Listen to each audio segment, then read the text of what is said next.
Stéphane Horard, vous êtes reparti avec un buggy à moteur VW TDI. Évidemment, je suis un fidèle de la marque Volkswagen TDI. Et pourquoi donc un moteur TDI? Ça a été une idée qui est venue en fait pour faire court. J'avais décidé de faire le Dakar tout seul, une année dans un buggy, et c'était un moteur essence et j'avais besoin d'énormément d'essence dans une voiture dans laquelle il n'y a pas beaucoup de place, donc j'ai dû remplacer mon copilote par un réservoir de carburant. Et là j'ai eu tellement de mal sur cette course en étant seul que j'ai dit ça, j'arrête plus jamais tout seul. Et la seule manière de récupérer ma place de passager, c'était de diminuer le besoin de carburant et donc de passer au diesel.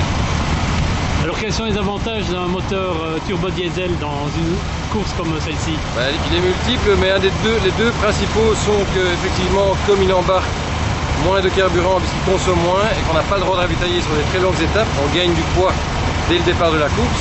Et le deuxième avantage, c'est évidemment l'aspect couple. Le moteur diesel est beaucoup plus coupleux que le moteur essence.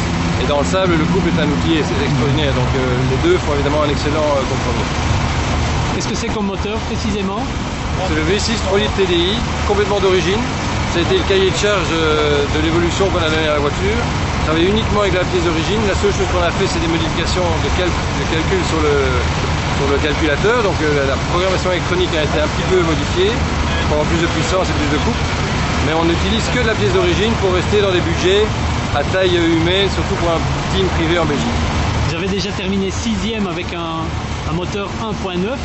Qu'est-ce que vous pouvez raisonnablement faire sur ce Dakar 2010? La concurrence évolue énormément, il y a des usines qui engagent des moyens colossaux. Donc on a évidemment une voiture qui évolue en termes de moteur, mais qui n'est pas de la dernière génération en châssis, mais on a l'expérience. Ça reste une très bonne voiture, je pense vraiment qu'elle mérite encore de rentrer dans les 10 premiers.